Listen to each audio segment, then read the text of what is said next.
Our next presentation, the keynote will be on ventilation for smoke control, fire control, and life safety in tunnels. Our speaker will be Dr. Ricky Carvel. Dr. Carvel is a lecturer in combustion and fire dynamics in the BRE Center for Fire Safety Engineering at the University of Edinburgh in Scotland. Originally from Edinburgh, he studied at St. Andrews University, obtaining degrees, bachelor's degrees and a master's degree in chemistry and physics. He has worked at the University of Aberystwyth, Heriot-Watt University, International Fire Investigators and Consultants, and now works at the University of Edinburgh. He is editor of the Handbook of Tunnel Fire Safety, 2nd edition, and was associate editor of Fire Safety Journal from 2009 to 2015. He has been working in the field of fire science and tunnel fire phenomena since 1998. His research work has focused on the interaction between fires and ventilation, specifically tunnel ventilation systems, crosswinds, and currently on unventilated fires. In 2004, he was awarded a PhD from Heriot-Watt University for his thesis, Fire Size in Tunnels. Dr. Carvel, the floor is yours. Thank you very much. So I'd like to spend a little while telling you a bit about some of my research, some of my older research, some of my more recent research, spanning the sort of past decade or so, which has all largely been in the field of tunnel fire safety, and particularly the use of ventilation in fire incidents in tunnels. And the first thing I'd like to say up front is that tunnel ventilation was never put there as a fire safety system. Tunnel ventilation was invented entirely as a pollution control system. If we go back to the earliest recorded tunnel ventilation system, it was in a railway tunnel near Liverpool in England in 1870, in the Edge Hill Tunnel, which was a tunnel approaching a station in Liverpool. And what they found was that at busy times of day, trains had to stop. And of course in 1870, we're talking about steam trains. Trains had to stop in the tunnel, and smoke from those trains was becoming a problem. So they thought, well, we'll introduce an extraction system, we'll deal with smoke. So it was there to deal with smoke, but it was not there to deal with smoke from unintended fires. It was only there to deal with smoke from entirely intended fires in steam trains. By the time we get to 1927, the USA introduced what's known as a fully transverse ventilation system in the Holland Tunnel. It was a road tunnel, and it was there primarily to get the exhaust fumes from cars and trucks out of the tunnel. The same goes to the Queensway Tunnel in the UK in 1934, when a new innovation in ventilation design was introduced, but it was there entirely for the purposes of controlling pollution. No one had considered any of these systems until this point as a fire control measure. Fire safety wasn't on the agenda. That's not necessarily the case when we get to 1971, when jet fans were invented and first installed in a tunnel in Italy.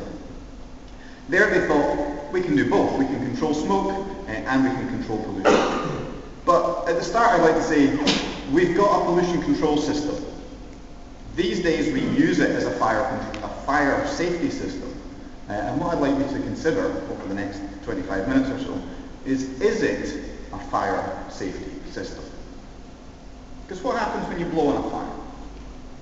Here's a schematic of a fire in a tunnel. At the moment we're not blowing on it. The smoke rises as smoke tends to do. It spreads out, obviously. It can't go up, it has to go sideways. And in the absence of a ventilation system, in the absence of flow, it will tend to spread in both directions.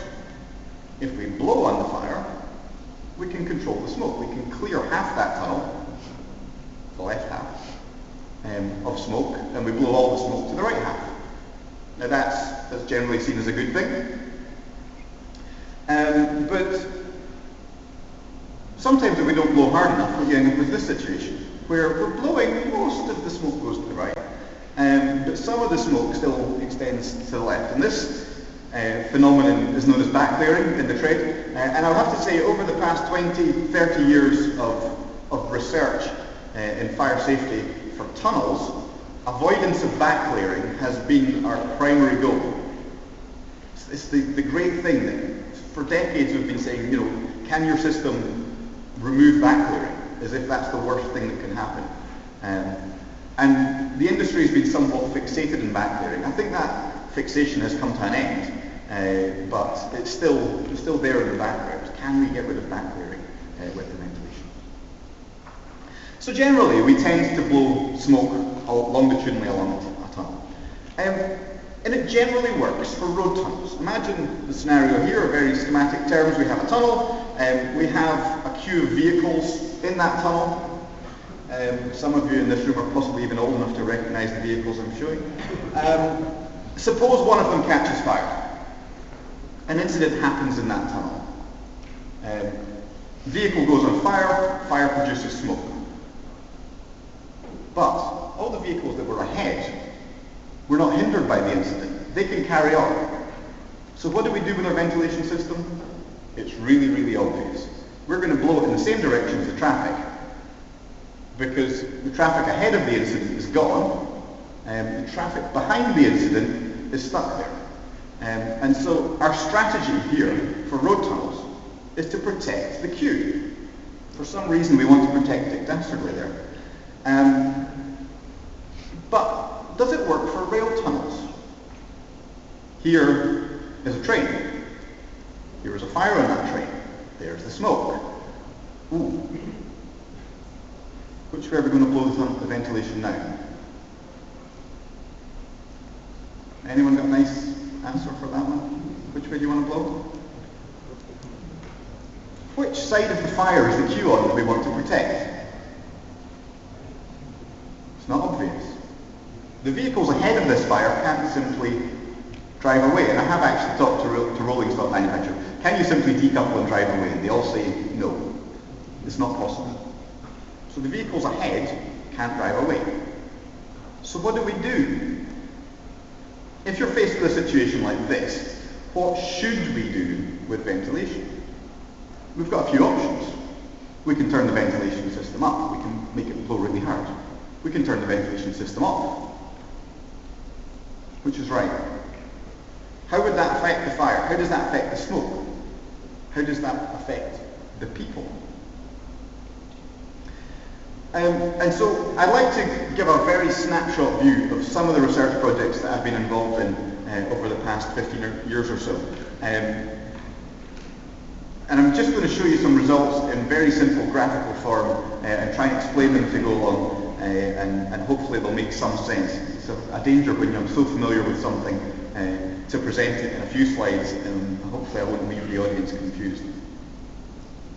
But I hope you'll accept, and here you'll note the vertical scale of my graph simply goes from bad up to good.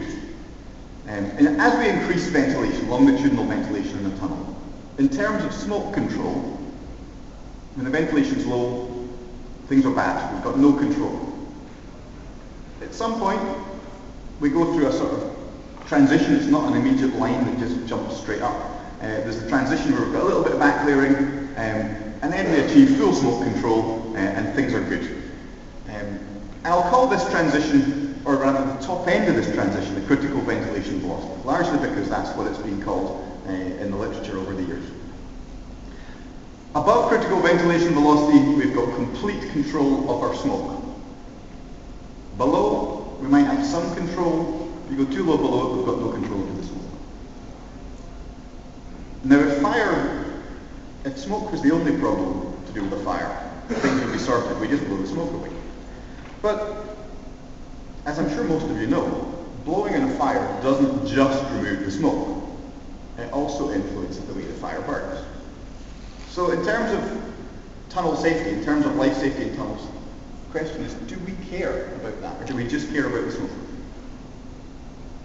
I would take a show of hands, but I've not given you enough information to answer that question accurately enough at the moment. If you go back far enough, and my PhD thesis was mentioned in my introduction, which is alarmingly more than 10 years ago now. If you go back to my PhD, which many people seem to have downloaded, and I'm sure not many have actually read, you'll find in it a graph that looks something like this. Don't worry too much about what the fire enhancement factor is, but basically speaking, a lower factor is a smaller fire, a higher factor is a larger fire. And I showed to my own satisfaction at least that if you increase the ventilation in tunnels, what you also do is you increase the severity of a fire. Broadly speaking, the fire grows from a factor of 1 to, it's a multiplier. So by the time the fire is up to, by the time we're blowing about 3 meters a second on the fire could be up to 4 times larger in a small tunnel. In a 2-lane tunnel, it's slightly less of an effect, but still there is a definite relationship between blowing in a fire and the size the fire gets to. It kind of makes sense. And here is where we normally find critical ventilation velocity to be.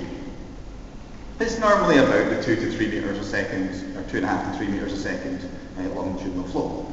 You'll note that that's on the steep growing part of that curve. That means if you slightly go above the critical ventilation velocity, your fire is actually quite a lot bigger than if you're just slightly under it. And so there's an issue there. If we're trying to achieve smoke control, we might make our fire bigger.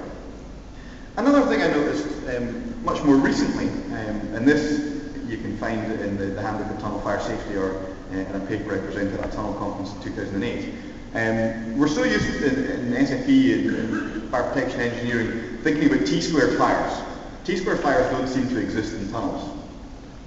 Fires in tunnels seem to grow more or less in straight lines because they're just growing in one direction. They're not spreading out radially like we imagine for a Tsquare fire. And what I noticed when I looked at all the data I could get was the fire seemed to grow in 2 stages. There was a sort of incipient phase of low burning, doesn't grow very fast, and then something happens and the fire starts growing rapidly. But 2 linear phases, and I looked into the various parameters that influence the length of the delay phase and the rapidity of growth in the growth phase. And unfortunately what I found was there's a sort of sweet spot between 3 and 4 meters a second that has, in all the experiments that are out there, that has the shortest length of incipient phase. I don't know if that's just something to do with the design of the experiments, but I can't see what's special about 3 to 4 meters a second. But if you look at all the experimental data that's available, those fire tests that were blowing about 3 to 4 meters a second on a vehicle or something in a tunnel, that's the incipient phase is the shortest. If you go to low ventilation velocities, you go to much higher, the incipient phase seems to be much, much longer. Now that's worrying to me because that's very close to the critical ventilation velocity that we try and achieve. Is it the case that by using the critical ventilation velocity we're actually making our fires go faster? Unfortunately, the same appears to be true in the growth phase, where again there's a sweet spot around about 3 to 4 meters a second that corresponded with the fastest rates of growth. Low ventilation, much slower growing fires. High ventilation, 5, 6, 7 meters a second, slower growing fires. But around that sweet spot, 3 to 4 meters a second, we had the fastest fire growth. I also briefly looked at issues to do with fire spread between vehicles, and there's a general tendency, as you would expect. As you blow on a fire, the flames tilt over. It's more likely to spread to the downstream vehicle. That's not a very tricky thing to get your head around, but I quantified that and came up with a graph. So if I summarize all these trends on my bad to good graph, what you notice is that smoke control, as we go from low to high, smoke control definitely goes from bad to good. But most of the parameters that have to do with the fire itself go from good down to bad. Some of them, when we start going higher, start to come back to good again. But in the ballpark we're usually playing with for tunnel ventilation, it tends to be in a bad point for fire dynamics. So again, the question is, what should we do with our ventilation system if you have a fire in a tunnel? We can control the smoke, we make the fire worse. Well, I think it depends on one thing. It really depends on the question of how bad is smoke. How bad is smoke for you? For decades, our fire strategy in buildings, in the built environment, in tunnels, has always been to keep the smoke away from the people and keep the people away from the smoke. And generally speaking, if we can do that, that's a good thing. But quite often, we've not actually stopped to ask the questions about the properties of the smoke. And generally, we've also had the smoke dynamics decoupled from the fire dynamics. Think about the results I've just shown.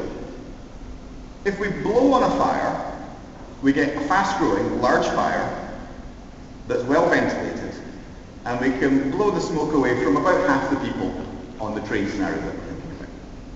If we don't blow on the smoke, we get a slower-growing, smaller fire that's under-ventilated, and we expose everybody to the smoke. Is it obvious which one of those is the better scenario? Actually not that obvious to me. And this is where we came to a real sort of performance-based design scenario. There's no one-size-fits-all. We looked at a very specific study. We looked at in that train. The problem with trains on screen is they're very long things. So in the slides that follow, I'll squash my train into something more easy to understand. We looked at the case of a typical 18-carriage modern high-speed intercity train in a tunnel. The train has to stop. There are cross passages, but because of the nature of the incident that we're looking at, we assume something's gone wrong and we don't line up perfectly. So the exit doors from the train do not line up with the cross passages. And I have to say, disclaimer here, any conclusions I make are about this specific scenario and may not be transferable to other situations where there are no cross passages, metro tunnels, and so on. But think about it. We looked at a number of different scenarios. I'm just going to give you two. If the fire is in carriage 2, so we're dealing with two locomotives on either end, 18 carriages in between. If the fire is in the locomotive, then obviously all the people are on one side and it's trivial. We know what to do. We blow the smoke away from other people. So we've only looked at scenarios where the fire is in between people. And so the scenario of the fire in the middle of the train, your carriage 9 or 10, or the fire in carriage 2. So that's where the fire is. I'm going to make a worst case assumption. I'm going to assume that just so happens that the fire is right beside one of the cross passages. So because of that, you can't use that cross passage. You've got to go to the next cross passage to either left or right to get out. Now what normally happens in these fire strategies for egress on these long intercity truck trains, modern ones, is you don't get off the carriage you're on, you move away to the end carriage, you get off either at carriage number 1 or at carriage number 18, because you're safer on the train than you are in the tunnel. So we want to control the people and get them going through a single egress point. And so if the fire is on carriage number 2, the people in the majority of the train have got a long way to go on the train, fairly short distance to go in the tunnel. Obviously in carriage 9, shorter distance on the train, longer distance in the tunnel. In the other direction, that's about 350, 375 metres based on standard cross-passage distance. Of course, in the other direction, there's a small number of people that have to go a very short distance in the train and then do a very long journey in the tunnel. In carriage 2 case, and in carriage 9, it's about the same. They've got to travel some distance, about half the distance in the train, about half the distance in the tunnel. So I'm going to show you my results graphically here, and I'm going to show you my results expressed with the two scenarios. At the top we see the case with ventilation blowing from right to left. At the bottom we're not using any forced ventilation to move the smoke. So obviously in one case all the smoke's going in one direction, in the other case the smoke's going in two directions. But it's different smoke, because the ventilation's affecting the fire dynamics. And so the top one's a faster growing fire that's going to be bigger, but it's well ventilated. The bottom one is less well ventilated, but it's not going to grow as fast. It's not going to get as big. does that have an effect? Well, the graphs I'm showing you in the middle here are graphs of fractional effective dose. And I'm not going to get into the details of what that means, but I'm sure there are many of you in the room that have come across the concept before, and if you don't know what it means, ask someone at coffee, they probably know. Basically, if we reach a fractional effective dose of 1, this equals very bad. Fractional effective dose of about 0.3 is sometimes acceptable to some people. I'm not sure I would find it acceptable. But chances are, if you've been exposed to smoke and you've accumulated toxic products in your body about a fractional effective dose of about 0.3, it should not lead to fatalities. Fractional effective dose of 1 most likely would lead to fatalities in a mixed group of people. And so what I'm going to show you is the graphs extend from the point of the door, the exit into the tunnel, all the way to the cross passage. Now obviously the trivial case, the passenger is egressing to the right. In the top case, in the ventilation case, the line just follows the axis. So that's just a green line following the axis. I hope you can see that on there. It's fairly straightforward. They're not exposed to smoke. They don't breathe anything nasty in. They're all fine. What about the people that are egressing in the other direction in the top case? Well, we see this sort of behavior. I should explain, that's not a line in the graph, that's a splodge in the graph. The lower end of that graph represents the first egressing passenger. The upper bound of that splodge represents the last egressing passenger. So everyone that escapes from that train is somewhere in that two-dimensional plot. Now, as you'll see, this graph does not go anywhere near fractional effective dose of 1. This is good. But what we see is that for almost everyone, and indeed for everyone going in that direction, we do exceed a fractional effective dose of 0.3. Now, I'm not happy saying 0.3 is acceptable. So that may be problematic. But you're thinking, but hang on, the majority of people are safe here. The majority of people have a fractional effective dose of 0. Well, what if we didn't use ventilation? That's what my graphs look like.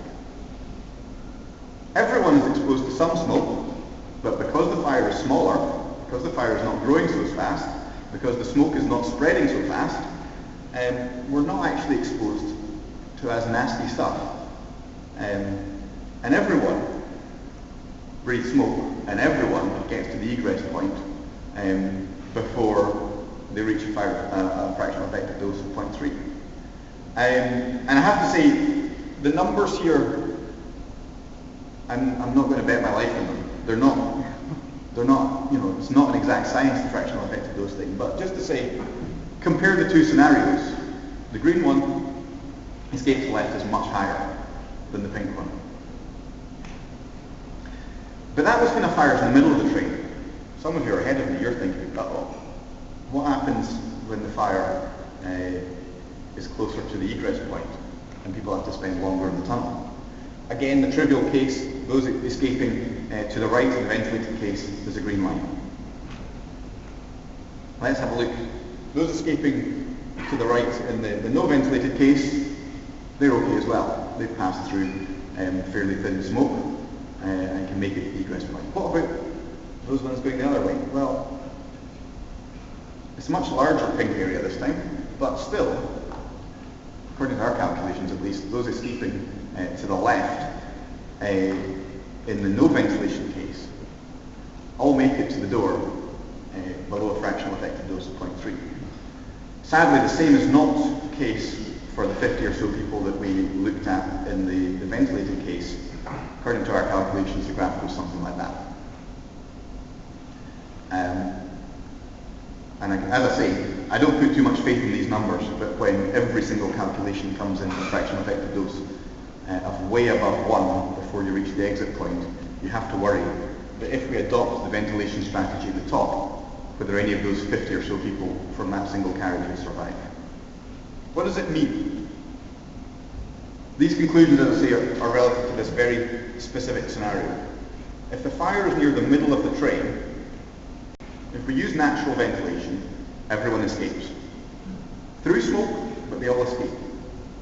If we use forced ventilation, half the passengers are completely fine. Half of them are exposed at least to problematic levels of smoke.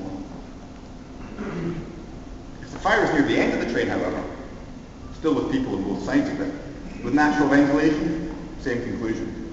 Everyone escapes through tenable smoke. But if we use forced ventilation, most of the passengers are completely fine.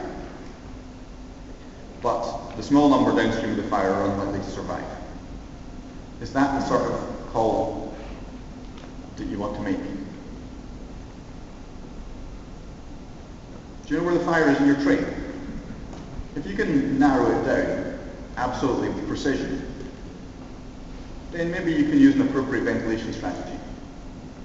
I've yet to come across a train where we know precisely where the fire is when it's detected. It's still, there's a lot of air movements, we don't know where the fire is. If in doubt, use natural ventilation. Why is this? It's simple, you can't divorce smoke control from fire dynamics. I'd like to close with these two graphs. These are not fire tests I did, these are fire tests of two train carriages. The one on the left, the lower one, the green curve, is the heat release rate of a single train carriage carried out in a tunnel where we were not blowing on the fire. You'll note it grows from 0 to about 20 megawatts, to about 12 megawatts rather, over the space of about 20 minutes. And then it whittles away 5-10 megawatts for a very extended period of time. In my emergency scenario, the last person gets out of the tunnel in 22 minutes. Now, okay, we weren't looking at disabled people, we weren't looking at elderly people. There are always other factors. I very much doubt that egress will be over in 20 minutes from an intercity train like that. But 20 minutes for most people, and they're out of the tunnel. Most of that's happening while the fire is growing. Look at the other graph, the blue graph. That's a similar rail carriage, carried out in a similar sort of environment with the ventilation system switched on. Within 20 minutes, the fire has grown to a peak of over 30 megawatts, burned with extreme intensity for a few minutes, and is burning out. That's the reason why, in the ventilated scenario, the people are not surviving. Because they're very close to a very, very large fire producing an awful lot of toxic smoke. So you can't divorce smoke control from fire dynamics. And that's my conclusion. And if you want to know more about this, I'd like to introduce you, I'd like to invite you to come to Edinburgh in September, where we're running a 2-day short course in tunnel fires. But with that, I thank you for your attention.